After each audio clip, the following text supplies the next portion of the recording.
Hey everyone, welcome to Group Text. What can I say about today's guest that hasn't already been bleeped out by Bravo's censors? Margaret Josephs is a mother, a maker, and a magic mocktail shaker. She's the designer of the lifestyle accessory brands Macbeth and Candy Couture, as well as her fashion line, Margaret Josephs. Her Soiree hit the shelves in time for last month's dry January. Talk about good marketing.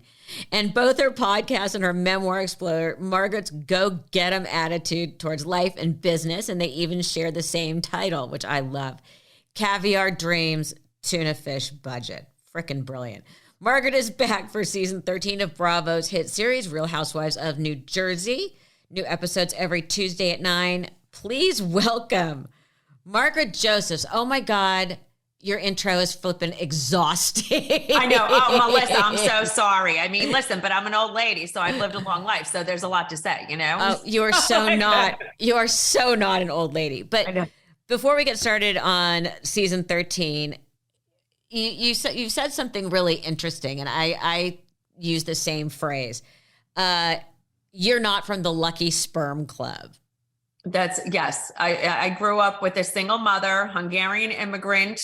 And so many people, get the leg up because they're, born to rich parents who didn't work hard, which great for them. But I think not unlike, many people like yourself, like your mother, who we've hustled to get where we are. We know what it's like to work very hard. So I feel like I'm very grateful for everything I've had. I've been up, I've been down, but I made it happen all on my own. I was cleaning houses with my grandmother when I was a little girl. I would go to work with her. She was my babysitter. I mean, I didn't want to scrub the toilets. I'm not going to lie. They didn't make me do that, but I did everything else with her. You did not, and you've been open about it, have the easiest childhood. Your mother had issues with alcohol. Yes. Very difficult dealing with that growing up. Yeah. I didn't realize how traumatizing it was, of course, till I got into therapy. Everybody thinks, your childhood's normal because you have nothing else to compare it to, right? I knew I didn't like her drinking. It made me feel out of control. Like, you're with your mother at a party. She's the hot single mother, she's cocktailing it up, like, falling all over the dance floor and things like that. And I knew I felt nervous. I didn't know why, of course, until I got older, but I knew I was like, I'm never going to act like that or feel like that. So that is, of course, one of the reasons I don't drink. Well, like I say, you went the other direction. Totally the other direction. I'm not a big drinker. I never have been a big drinker. I do drink, but I've just never been that. And it's always hard to answer the question, you don't drink. Why? Yeah. And I get that all the time out here. And especially out in LA, everyone assumes it's because you're sober. Yes, I know. Isn't that... I don't know why it's so stigmatized not to drink. Why do we have to make an excuse, not why we don't drink? I think there should be an excuse like, why do you drink? What are you trying to cover? What are you trying to hide? What paint? Because the truth is, it's great to drink. I love, my husband drinks. He loves to have a cocktail all the time. But when you drink to an excess, it's not healthy. And people do drink to excess for a multitude of reasons. I'm not saying everybody has an issue, but it is, I think, people are choosing not to drink. I think people are masking things when they have alcohol issues. I mean, it is a proven fact. People are self-medicating for different reasons. But I always felt like I was part of the party. I could be the life of the party without a drink. I don't want to change the way I feel to enjoy myself. I don't need the liquid courage. I think you and I are very similar that way. We can feel ourselves without needing something to enjoy ourselves.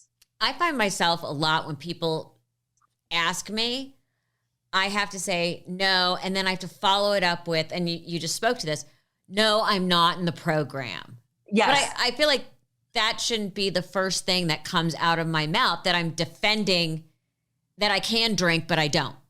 I know. That's what I do. I go, no, I would be honest with if I had substance issues, that's what I always say. Or like, oh, my mother drank. And, then I back it up with, I get a lot of migraines. And I don't know why we have to make these excuses. And I think I've gotten better. I'm just like, no, I choose not to drink. And I'm like, I don't need to drink to feel good. And that's why I did just create a mocktail line called Soiree. So I feel like I could be part of the party. I'm drinking it right now because soiree means a party and everyone should feel included. I'm sick of drinking iced tea and diet soda. It's not that interesting. So I came up with it with Lexi, I say she's the cocktail queen. I'm the mocktail queen.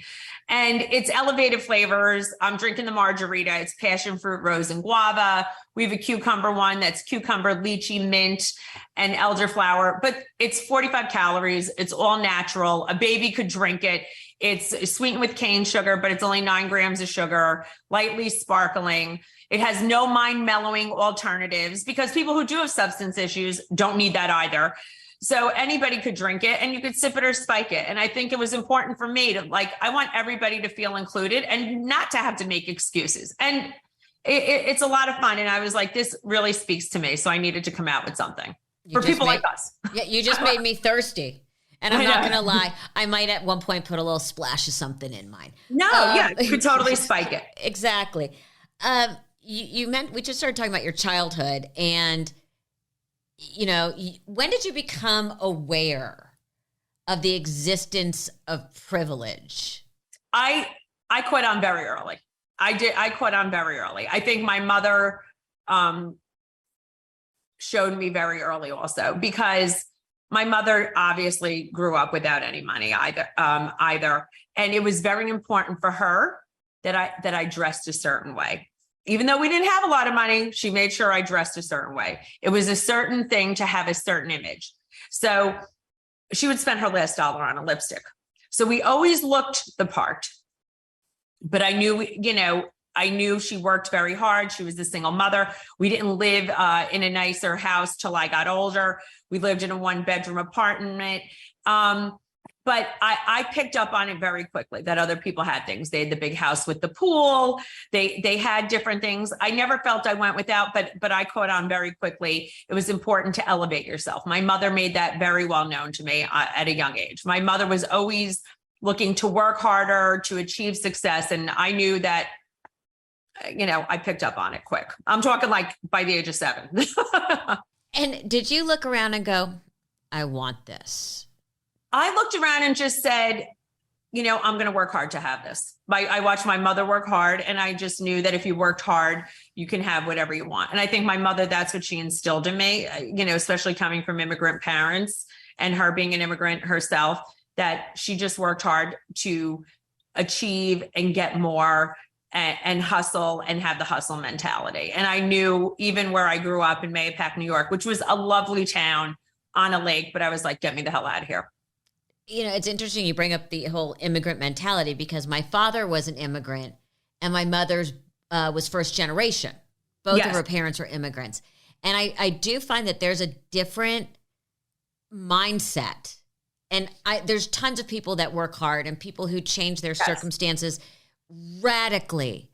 But I feel like with the immigrant mentality, it's much more, it almost feels more ingrained, not a choice. You're not somewhere looking around a trailer going, I'm going to work my ass off and get out of here. I find with the immigrant mentality, it's much more ingrained. There is no choice. This is what you do. Yes. Yeah. That's exactly what it was. It was just my mother had come here as, a 10-year-old little girl and she worked very hard. And even though she was a single mother, she worked like an animal so I could have better.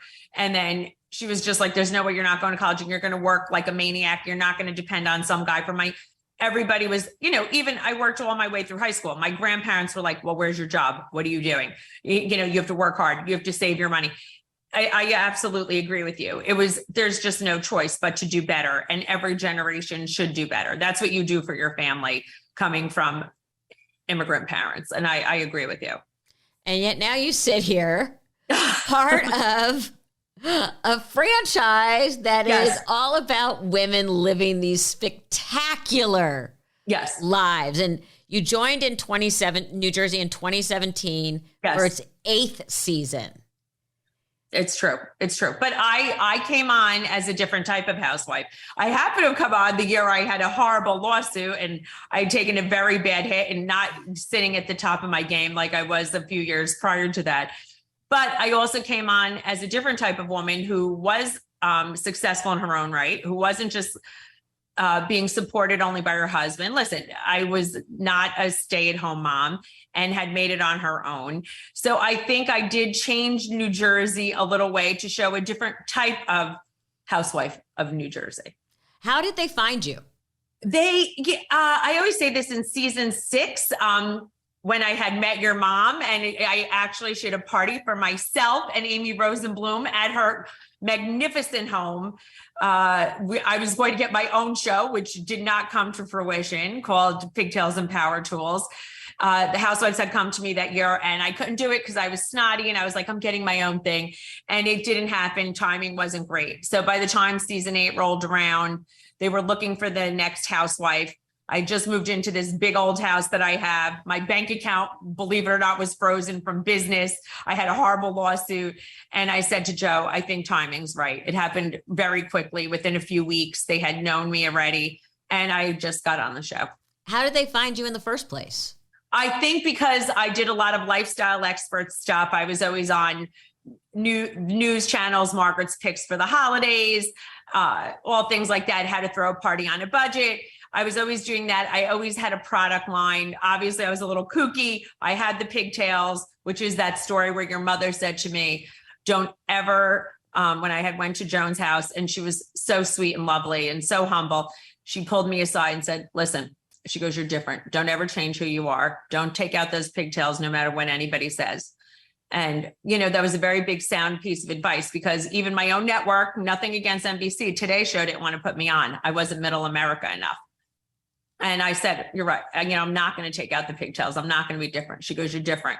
And that always stuck with me. And I think about that often, that I haven't changed the core of who I am. And it really made a difference. I feel like I'm so repetitive when I ask this, but you did come in later in New Jersey in the franchise. Is it how prepared it all for you? And you already had television experience for what the experience of a reality show was going to be like. Because people don't get how much work it is. No, Melissa, I was not prepared at all. I thought for sure it was scripted. It was not scripted at all. I was like, there's no way these grown women argue like this. And I was not prepared. My first foray into it was, we're going to Boca on a cast trip. I'm thrown into it. And I called my house and I was like, these women are fighting over a cake. And I was just in shock how authentic and real it was. And it was a little culture shock, truthfully. I was in shock, but I feel like I just fit right in. I was opinionated. At the time, Melissa, Teresa, they embraced me. There was a woman who I did not get along with. I nicknamed her Soggy Flicker because I couldn't, she was crying incessantly. So it worked out. I learned the ropes very quickly, but it was a little bit of a culture shock for sure. Everyone is cast on those shows to fill, and I'm saying this with air quotes, a role. Yes. There's certain personalities and everybody fits into one of the one of the silos, one of the boxes. Where do you think they thought you were going to be versus how you are? I think I fit into probably where they thought I was going to be, a different type of a Jersey housewife. I was not the stay-at-home mom with little children. I was the second wife who left her husband, and a businesswoman. And someone who was very upfront and honest about their life without any shame. I wasn't your traditional woman with the norms. And that's exactly true who I am. And I've evolved into even a stronger person and a truth teller. And I think they're probably happy the way it seems. That's who I am. Yeah, they keep bringing you back, so clearly they're happy. They keep bringing me back. I wasn't the traditional Jersey housewife, and I think they had to show a facet of a different type of New Jersey woman, because everybody wasn't and not that there's anything wrong with it, wasn't the Italian stay-at-home mom who raise their children. There's all different types of women in this world. There's women who have made it on their own, who've gotten divorced, who are just as strong and interesting. You know, I think about, because when I did I'm a Celebrity, Get Me Out of Here, which was the first season they did it here, and it was very different than how they revamped it. I know that in casting, they assumed I was going to be the princess. I know. I remember. Yeah. And that is not who I am. And that came right through. And I find out afterwards, which is so funny, I threw everything into chaos behind the scenes because I didn't fit what they thought I was going to do. I know. That's funny. And I always look at Housewives and think, God, the casting is always so good. But you know what it is? I got to ask you this. Did any of the other Housewives warn you about what you were getting into?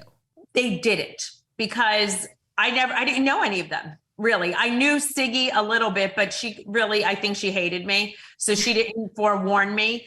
I had no idea. Joe and I had watched New Jersey a little bit when it first came out. I watched a little bit. We were New York lovers. We were very much New York watchers and Miami watchers. And I didn't know any of those ladies. So I had no frame of reference for anybody to tell me anything. If they warned me, I don't know how much I would have done it. You know, nothing like being thrown in with a bunch of strangers on a trip to Boca immediately. Exactly. I mean, of all the places, in Boca with, hysterical, hormonal, perimenopausal women. That had to be some flight down. Jesus. Yes. I would have been like a lot of Xanax. I know. They didn't even want to share makeup artists with me. They wouldn't tell me what makeup artists to use. It was a little crazy. So does everyone bring their own makeup artist? No, Jersey's not like that. No, Jersey's not like that. We'll get local people. We're not as fancy as the Beverly Hills. We don't travel with full glam. We're down home girls. You're still one of the hot housewives. Yeah.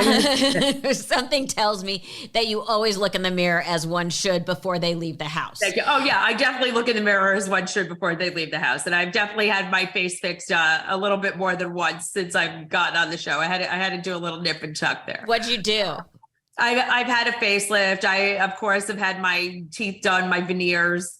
You get on the show, you think you're moderately attractive when you get on the show. I've had my husband, I've had my life. I've managed to land 2 husbands. I was like, okay, I'm doing okay. I might be a little chubby right now when I got on the show, but not that bad. You see yourself full blown on the TV set. You're like, whoo, I look like I've been picking potatoes. And then everyone tells you your teeth are too small. I mean, I already lived a life of having braces as a child.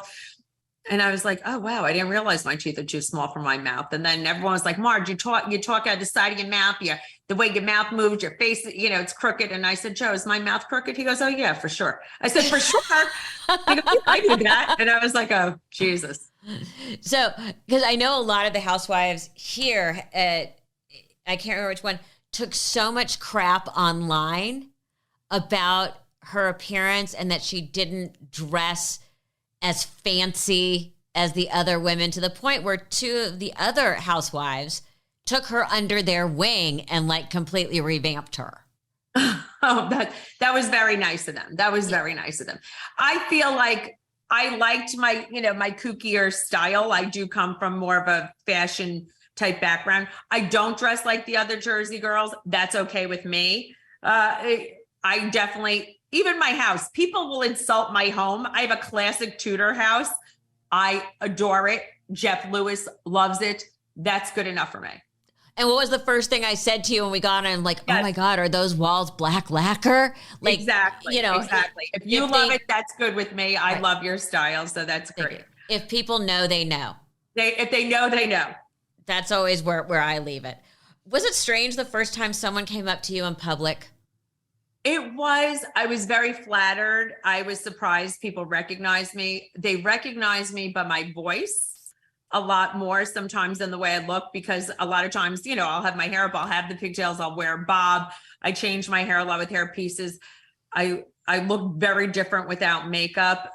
It's my voice. Don't we all? I look in the mirror and go, oh God, time has marched across my face before I even realized it. Yes. So It was very surprising, and I was very flattered. And I enjoy when people come over to me. I'm honored that anybody wants a picture. I enjoy it. Where was the first time you were asked for an autograph or a picture? I was away in Florida, actually, with all my Tenafly girlfriends. And I was in Florida, and a lovely a gay couple came over to me, and the guy's like, "Marge, we love you." I was like, "Oh my God, you even know who I am?" I was just so happy. How does your friends react? Were they just like, again, they're your girlfriends from Tenafly? Yeah, they love it. They champion me. They're adorable. They get a big kick out of it. You know, they take the pictures. They know me since my son was born, my Tenafly girls. So they get a big kick out of it. You've kept your kids very far away from this. You've got a biological son and 3 stepchildren, but you've kept them away since the beginning. Was that your choice or your kids' choices? It was definitely their choice and my choice. But as soon as they said, this isn't for me, that they're not comfortable, I was like, no problem. And Joe also has 2 children. So, you know, we have a total house full of kids. It's a 6 to count them. And no one wanted to be in the public eye. They all are very into their careers. They keep a low profile. Some of them don't even have social media. So it was a very conscious decision that I had to make. And, you know, then I get the backlash. Yeah, your kids hate you, this, that. Yes, I was honest that I had issues with 2 of my stepchildren. My kids don't hate me. It's not that. I am very private when it comes to that part of my life. What's interesting is the other housewives seem to have respected that. And they always keep your kids off limits. Yes. Jersey we are very good that way. We will go below the belt everywhere, but not when it comes to the children. I mean, sometimes they'll say, you know, you suck as a mother, you know, and that annoys me, but they never talk about my children. And they have all met them, you know, they've met them numerous times. You know, I know with Cooper, bless his little heart, he's got it double, mom and grandma. Yes. You know, and I know he's just like, oh, and just gets, you know, especially more with my mom, just embarrassed, just like I did as a kid. Have you done stuff where your kids are like, oh, come on, you know? Yes. Oh, that's so funny that you said, I named my son Cooper in my book, even though that's not his real name. I changed the names. Yeah. So I know, I used your son's name. Yes, my son is forever embarrassed. I'm TMI. My mother is also TMI. So we're a walking embarrassment to him, especially, you know, because people will come over to my mother and myself when we're out with my son now, who happens to be 26. And he's just like, Mom, I'm going to pass out. You know, we've always been that mother-daughter duo, even before I was on TV. Oh, yeah. You know, right? It's like, just, I'm sure the way, you know, you guys are. But I mean, well, I was cringing I was cringing until my mother passed. I mean, and that's a separate conversation why it worked so well on the red carpet, because I would just cringe, and that allowed it to be okay, what she would say and do. But poor Cooper the other day was like, oh, Mom, you're so extra. And I'm like, really? I know. I'm like, extra paid for your braces. Yes, exactly. That's what I always say. He'll say stuff to me. I was like, you didn't get, this is how you got this life, and never had a college loan and have had all these beautiful summers in Europe. So shut it. I love that. But you brought this up in the beginning. You are the oldest cast member. Yes, on my show. Which is crazy because you look amazing. Thank you. Yes, I've had good work. That's which important. I'm very grateful for. I am the oldest cast member by 3 years. I'm 55. Dolores is 52. So, I mean, at least we're all in the same generation. I can't even believe I'm this age already, but I think I like a seasoned housewife. I think we have more perspective. We've added some younger cast members, but I feel like they're young women with old souls. So it works. But it's ridiculous that we look at 55 as old. I know. I feel like I'm an older cast member on my show. I don't feel like it's old. I feel extremely youthful. Some of these women are, on my show, they're going to bed. I'm up all night. I could go out. The thing is, because I don't have little kids, I have a more active life. I don't have to be home. So that's the good thing. But don't you want to look at some of them and some of the drama they have, even off camera, and the kids, that you just want to look at them? Like, I look at people sometimes and go, just wait till they're teenagers. You think that you just you wait what's coming. Yes, I say that. I've been there and done that. I say that to some of my other cast members, and they're just, they'll say, you don't know, I'm home with my family on this. I'm like, I have done all that. I have done there. I've been that. I've had all that drama. So don't tell me, and it is funny to me. I have lived full lives already. Yeah. I had that the other day. I was in a meeting with someone, and they're like, they had just had a 10-week-old, and they're sitting there going, and she already sleeps through the night. And I'm like, no. I go, that's going to end any minute, because everyone always thinks they have that. And oh my God, at a month they were sleeping through the night. I'm like, no, they're just lulling you into a false sense of security because no one's kid sleeps that long. But I thought, oh, you poor dear. I know. You're delusional. Don't you feel like you're happy at this place in life? It's just, I enjoyed every part of my life, but I'm very content where I am now. I don't want to go back at any stage. I'm still, because Cooper is younger than your kids, I'm still in the place where I see like a 7-year-old boy walking, holding his mom's hand, and I could just drop and weep. How old is he? He turned 22 in December. Yeah, so he's 4 years younger, 22. Yes, no, you could. Listen, I cried. My son has a serious girlfriend, and they, and they live together. So that's hard sometimes for me. It is true. You could cry and weep, but I feel very content. You're always as happy as your unhappiest child. So as long as Cooper's happy, that's amazing. Exactly. Do you think you're going to be a good mother-in-law? I think I am going to be a great mother-in-law, but I think sometimes the girlfriends are afraid of me. I probably, because I have a strong personality. I think I'll be a great mother-in-law. I'm very doting. I'm very loving. I will not always take the son's side. Even way before I was on TV, I think some of my sons, not my youngest son, but other sons' girlfriends, were kind of afraid of me. Maybe because, I don't know, maybe I'm a little tough. I say, maybe I'm unfiltered. But it's got to be, and I think about this with Cooper, it's got to be hard to know what you're bringing this girl you like home to. Yes. Especially when you've got a big personality and these girls are just quaking. I always think about I always want to say, Cooper, what do you tell them before they walk in the house? Like, how do you explain what they're walking into?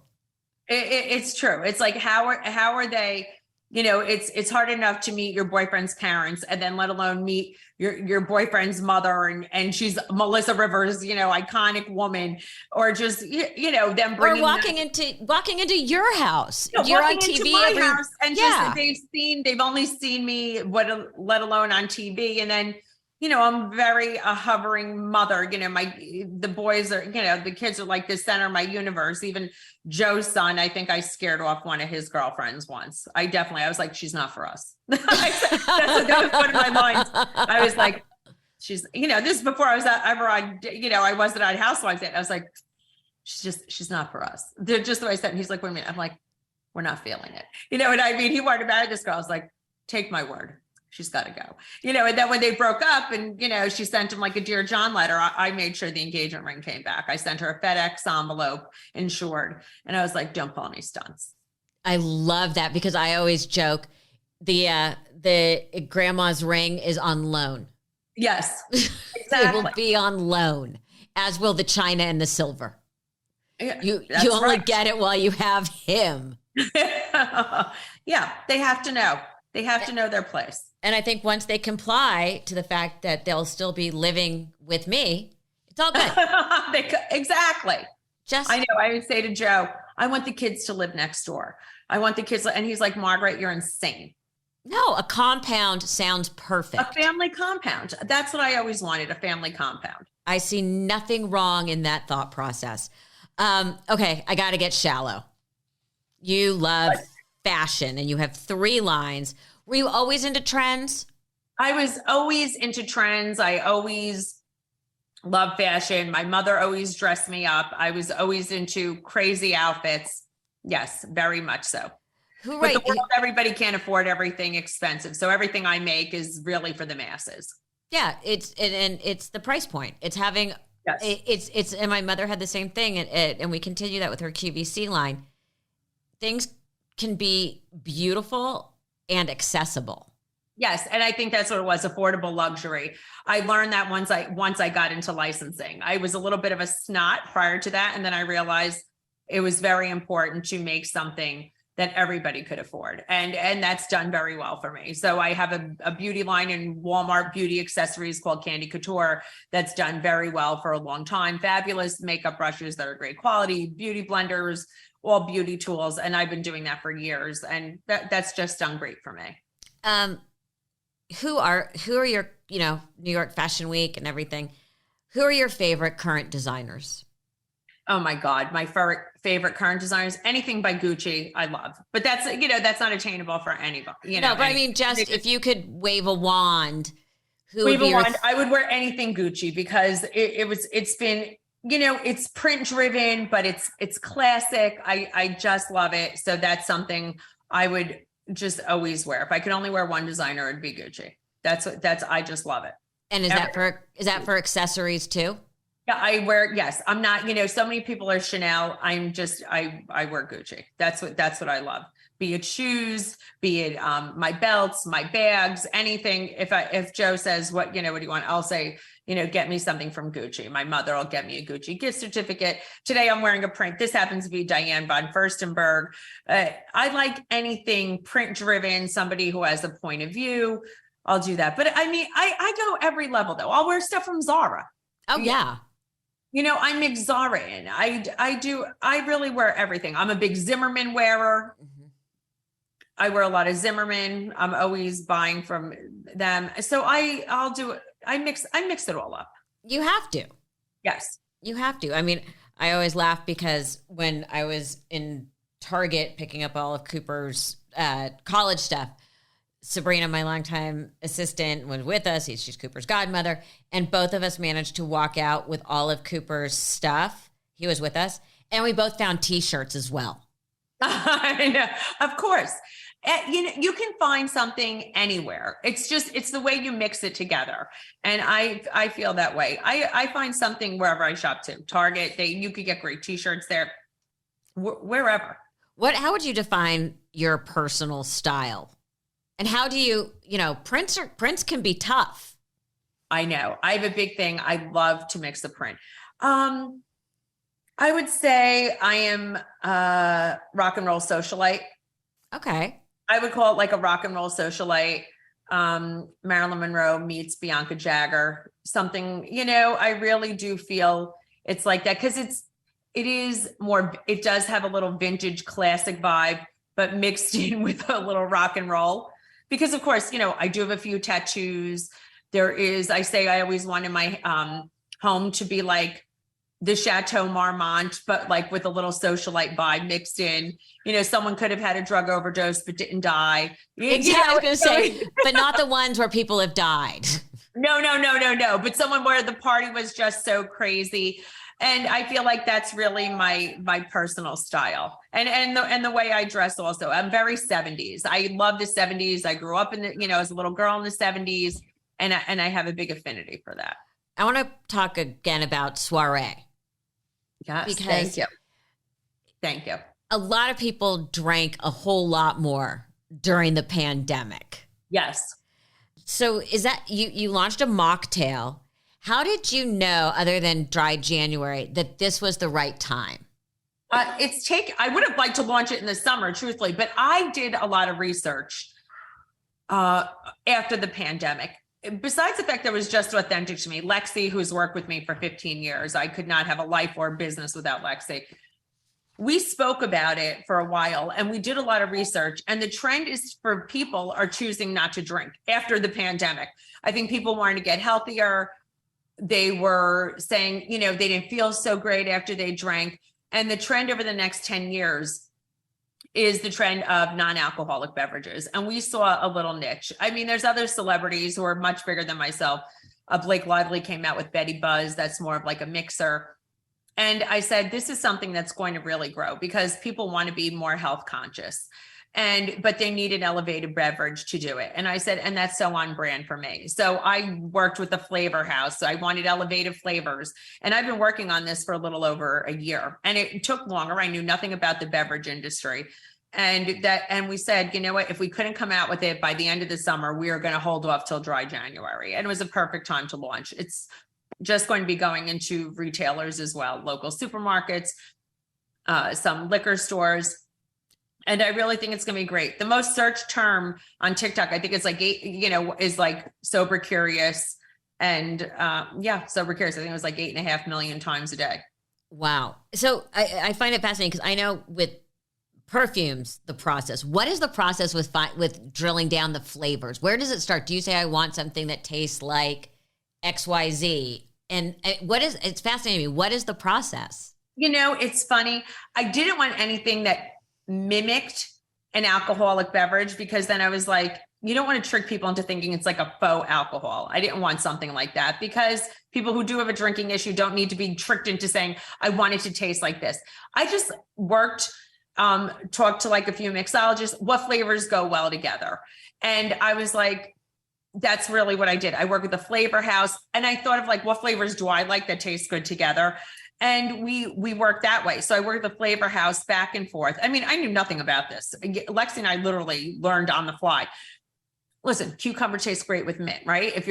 And I looked at other beverages that work together, cocktails that people do. Oh, muddled mint tastes good in a drink. So I was like, and I love the way mint tastes. So I was like, I'll make sure there's a mint component in something. And watermelon basil tastes great in my salad. And I was like, make sure I do something with watermelon and basil, but what could make it taste more like a drink? So they added chamomile into it. So that was a great idea. So we did that. So it's really, that's how we worked. And we got flavors back and forth, tons of tastings. I did focus groups, and that's how I did. And nothing with too many bubbles, because I could be gassy. So it's only lightly sparkling. Yeah, you don't want people burping everywhere. No burping. Do you remember the first time on the first drink where you said, we got this one? Yes, we were sitting in my kitchen. We were on FaceTime with my flavor house, and we had like little shot glasses, and I had my team, and it's all adorable, fabulous women. And we're sitting there, and we were like, oh my God, this is it. And I felt so good and so excited. And it took about 5 months after that to get it, like to 6 months to like, even get it to where it was getting into the cans. And I was like, oh my God, this is taking forever. But yes, but I was very, very excited. And I thought I would have been able to film it on the show, but it's a long process. Any of that stuff is a very long process. So what's next for the Marge? Just working on Soiree all day, soireeing your way. I think this is really just going to be my passion. I feel great about it. Super excited, blowing up this company because I've been in licensing so long, which is still a focus of mine. This is something I put my blood, sweat, tears, and money into with Lexi, and I haven't owned anything in a while. So this is really what I'm going to be putting my hyper focus and my season, Housewives of New Jersey. Are we going to see a comeback of the pigtails? Yeah. I have some pigtails. I still wear the pigtails. I take my pigtails very serious. Joe loves me in pigtails. He loves me to wear pigtails. I wear them a lot on the weekends. But I always like to do I feel like I'm forever in costume, Melissa. So I'm always changing it up. Margaret, you are amazing. Thank you so much for joining us. Everybody look for Soiree and obviously Real Housewives of New Jersey. Thank you. Melissa, thank you so much. This has been such an honor and pleasure to, talk to you and see you. I'd love to see you in person. Thank you for having me. Like I always say, that's a very low bar. No.